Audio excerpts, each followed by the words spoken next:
एक समय की बात है। एक अंधा भीख मांगता हुआ राजा के द्वार पर पहुंचा।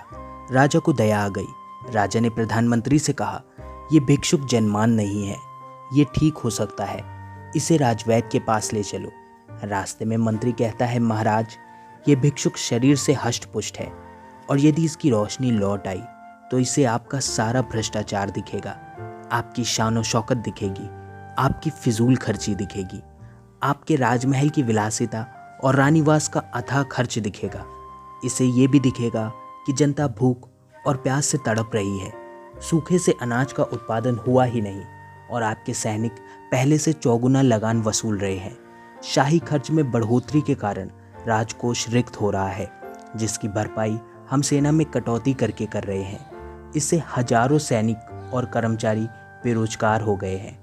ठीक होने पर यह भी औरों की तरह ही रोजगार की मांग करेगा और आपका ही विरोधी बन जाएगा।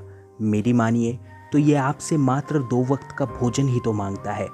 इसे आप राजमहल में बैठाकर मुफ्त में सुबह शाम भोजन कराइए और दिन भर इसे घूमने के लिए छोड़ दीजिए। ये पूरे राज्य में आपका गुणगान करता फिरेगा कि राजा बहुत न्यायी है, बहुत ही दयावान और परोपकारी है। इस तरह मुफ्त में खिलाने से आपका संकट कम होगा और आप लंबे समय तक शासन कर सकेंगे। राजा को यह बात समझ में आ गई। वो वापस अंधे के पास गया और दोनों उसे उठाकर राजमहल ले आए। अब अंधा राजा का पूरा राज्य में गुणगान करता फिरता है। उसे ये नहीं पता कि राजा ने उसके साथ धूर्तता की है, छल किया है। वो ठीक होकर स्वयं कमाकर अपनी आंखों से संसार का आनंद ले सकता था। यही हाल सरकारें करती हैं, हमें मुफ्त का लालच देती हैं, किंतु आंखों की रोशनी यानी अच्छी शिक्षा व रोजगार नहीं देती, जिससे कि हम उनका भ्रष्टाचार देख पाएं, उनकी फिजूल खर्ची और गुंडागर्दी देख पाएं, उनका शोषण और अन्याय देख पाएं और हम अंधे की तरह उनका गुणगान करते हैं कि राजा मुफ्त में सबको सामान देता है।